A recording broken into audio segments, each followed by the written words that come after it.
Hey there, guys. All right, today we are back with some more of the Great War. you already, you already know how I'm gonna feel about this episode based upon the title here. We're on to week 107. Italy breaks through. Cadorna's triumph. The dumbass, you know how a broken clock is right twice a day. Sometimes a dumbass can be right once every 500 years. This is one of those times. This is that one time in 500 years where a dumbass succeeds. I there is there's only one person. No, you know what? Cadorna is the one person in this war so far that I want to just lose, get absolutely embarrassed and sacked from his job, but I don't think that's going to happen. But Cadorna is the one person I want even more than Hotzendorf. I want Cadorna to get sacked more than Hotzendorf. Mainly because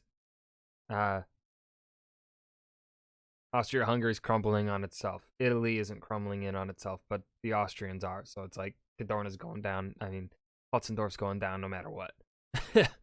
But Cadorna, no, he needs outside pressure to be taken down, and I want him to lose so badly. Before I dive in, make sure you go and check out the links in the description box below. I would love it if you joined the Discord and followed me over at Twitch. Okay, let's go ahead and hear about how the dumbass succeeds. Italy had not fared especially well during the war. I mean, if they just got rid of Cadorna and put someone even mildly competent, they would be a lot more successful. The front line with Austria-Hungary had been a stalemate most of the time, and the Italians had had a real scare 2 months ago when Austria launched an offensive that seemed for a while as if it could defeat. That Austrian offensive began 2 months ago? Jesus Christ. Really watching these twice a week does so immensely screw up the concept of time of this war. Italy. But all that changes this week. This week, Italy breaks through. Yay? I don't know. I want the Italians to fail. Out of every country in this war, I want the Italians to fail the most. And probably second most the Austrians. Third most then the Bulgarians. Fourth, the British. Because they're the British. Fifth, the French. They're the French. Sixth, Germans. Seventh, Russians. Yeah. Sounds about right. That seems... Well, I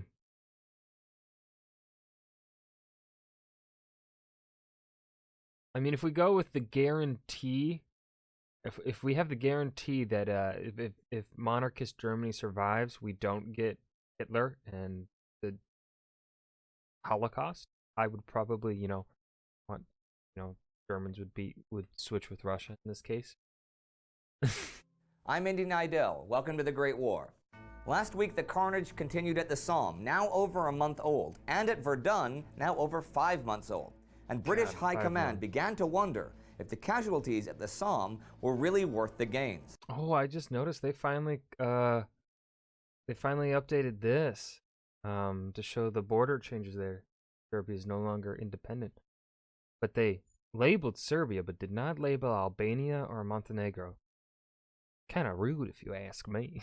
On the Eastern Front, the Brusilov offensive... But then again, it's also weird because they're not doing it for the German occupation of Belgium. So it's a little funky. Continued, rolling to Russian victory after victory as Austrian morale plummeted. But German reinforcements and German command were beginning to make a difference. Here's what followed.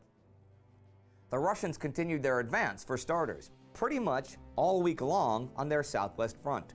On the 6th, they took the heights on the right bank of the Sereth and Greberko rivers. The next day, they advanced throughout the region, captured Klumach, and took a total of 4,000 prisoners. The day after that, they took Tizmienitsa and 7,400 prisoners. And on the 10th, as the Austro-German forces evacuated it, they took Stanislau and yet another 8,500 prisoners. Making work? However, Damn. Despite the advance, they were not threatening Hungary, Poland, or even Western Galicia this week. And though German General Erich Ludendorff did say the collapse of the Austro-Hungarian army seemed eminently possible, German reinforcements were brought up from further north, and though the Austrian Second Army in the center of the line had taken truly horrible casualties, Vladimir Sakharov's Russian... God, imagine, like, the German military here of World War I. I've said this many times.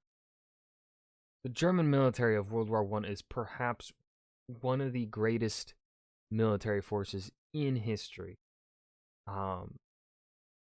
Like, here they are covering the ass of... They're both fighting on the Western Front. They're holding on the Western Front. They're holding on the Eastern Front. Despite their size against Russia, they're having to cover for their incompetent ally in Austria-Hungary, and they are holding, in some cases even pushing. Imagine if they were just fighting one of the allies and didn't have to worry about an incompetent ally. They'd be destroying their enemy. The war would have been over by Christmas. Like, it's insane just how capable this military, like, when you really take the time to look at it and just really see the situation that Germany is in and their status in the world compared to the other superpowers, the other great powers like France, Russia, and Britain especially. And you see that Germany is able to hold their own against the three of them for 4 years. That's fucking insane. Russian 11th Army, the men pressing them again and again, were finally spent, and the center of the front went quiet as everyone regrouped. But to the south, one front was anything but quiet, the Italian front. Now, even as Austria-Hungary's Trentino offensive against Italy was concluding in June, Italian Army Chief of Staff Luigi Cadorna was already thinking again about the Isonzo River front, but he now... Is he attacking the Isonzo again? What, for the 5th fucking time? Had more modest plans for how to proceed. He told the Duke of Aosta that a new offensive there would take place soon, and it was to capture the threshold of Gorizia. The idea being to get set up for a future attack on the city itself and on Mont Saint-Michel, and to prevent the Austrians from breaking out of the city. And now, for the first time, he planned to concentrate artillery on a very narrow space, not a whole wide front. Oh my God, he's learning. I didn't know he knew how to do that.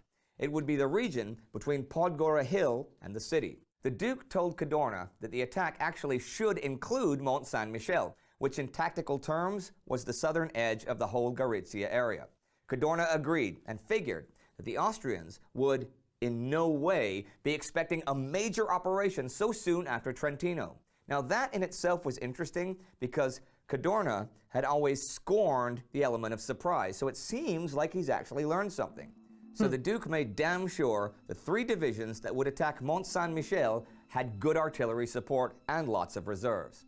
The actual task of getting a foothold on the strip of land between the river and the city went to the 6th Corps under General Luigi Capello, whose orders echoed those of Cadorna to capture a small bridgehead that could be defended by a few men. I mean, his name's Luigi, so I'm assuming probably not. Men with machine guns. Mount Sabatino also came under his command, and this was a good thing. Since the winter, its western slope had seen an intricate network of trenches, tunnels, and even caverns excavated and blasted in the limestone, so they were eventually close enough to the front lines to give a good chance of success when an attack to take the peak, which dominated Gorizia, was launched. The divisions that had gone to Trentino in May and June were recalled, and by this time, there were over 200,000 Italians ready to go into action against Gorizia and Mont Saint-Michel. The heavy guns were placed in front of the city with amounts of shells never before available and with 4 times as many mortars as a year ago. On August 6, 1916, The bombardment began, and Cadorna's guns were shockingly effective. Austrian communications were wrecked, their command centers knocked out of actions, and General Svetozar Boroyevich von Boynia wired Austrian high command immediately for reserves and heavy artillery. See, Cadorna had concealed his buildup pretty well, even making highly visible trips to Trentino to allay suspicion. And the Austrian high command was stretched to crisis against Russia and didn't have anything to spare for the Italian front. So Boroyevich had to make do with what he had, which was 102,000 men along the river, but only 18,000 of them deployed around Gorizia. He was also outgunned on the front 3-1 and near the city up to 12-1. Cadorna kept the artillery bombardment short, and at 4 p.m. on the 6th, the first wave of infantry went over the top from Mount Sabatino's upper trenches. They had large white discs tied to their backs, and because of them, the Italian battery commanders coordinated their fire with the assault for the first time. The men stormed the summit and took it in just 38 minutes. This was pretty much the best news the Italians had had since they joined the war. Yeah. It's almost as if Cadorna's learning how to be decent at his job. Like, you doing the basics of, you know, what you would expect a general to be taught in school. But it was just for starters. The attack on Mont Saint-Michel had begun at 3:30, and after heavy fighting, the Italians took the summit there. The entire Look at what the Italians could do if they just had competent leadership. Oh my God. sector fell to the Italians the next day. You know what? The taking of Mont Saint-Michel over 14 months had cost 110,000 casualties. The sector was just 8 kilometers long. Oh, Jesus. The Austrian lines around Gorizia crumbled. Podgora Hill was overrun. The Austrian artillery was out of shells, and reinforcements would take days to arrive. Too late to save the city. As night fell on the 7th, the Austrians retreated to their second line behind the city. Only 5,000 of them made it. By the afternoon of the 8th, Gorizia was in Italian hands, a major triumph, and they had taken over 20,000 prisoners. And to the southeast, some other Italians were gearing up for another offensive. From Salonika, where 5,000 Russians and 11,000 Italians had by now landed to join the Serbian, British, and French troops already there. Salonika was Are they just fucking occupying Greece? What is going on? part of Greece, and earlier in the summer, neutral Greece had given the Bulgarians Fort Rupel on the Struma River. The Allies thought that this was treachery, since Greece was neutral, but the Greeks said they had agreed with the Allies to neither help nor hinder the Central Powers, and this was a neutral act. They probably also again pointed out that having tens of thousands of Allied troops at Salonika was, in fact, a violation of that neutrality. There was even more action in that part of the world this week. On the 8th, Ottoman forces under Mustafa Kemal occupied Mush and Bitlis. This was a big setback for Russia, since taking and holding Bitlis could open the door to Mesopotamia. Now let's look at the Western Front to end the week. At the Somme, the British advanced 400 meters near Guillemont, but the attack lacked artillery preparation and they were mauled by machine gun fire. The French had some success there, advancing north of Hemwood and taking German trenches south of Maurepas. At Verdun, the main fighting was at Thielmont, which the Germans gained, lost, and regained during the week. And that was the week. The Russians finally exhausting themselves against the Austrians and losing in Anatolia. The Balkans getting ready to heat up again, and the Italians surprising everybody, including themselves, with a great victory. The story at the Somme and Verdun was depressingly familiar. One thing that happened a few weeks ago at the Somme that I haven't mentioned but which I find interesting was a charge of the Indian Secunderabad cavalry. With lances, they managed to impale 16 German soldiers. Oh. By now at the Somme, thousands of men were leaving the battlefield with their nerves shattered. This was shell shock, but it wasn't cut and dried for the military authorities. To explain to a man that his symptoms were the result of disordered emotional conditions due to his rough experience in the line and not, as he imagined, to some serious disturbance of his nervous system produced by bursting shells, became the most frequent and successful form of psychotherapy.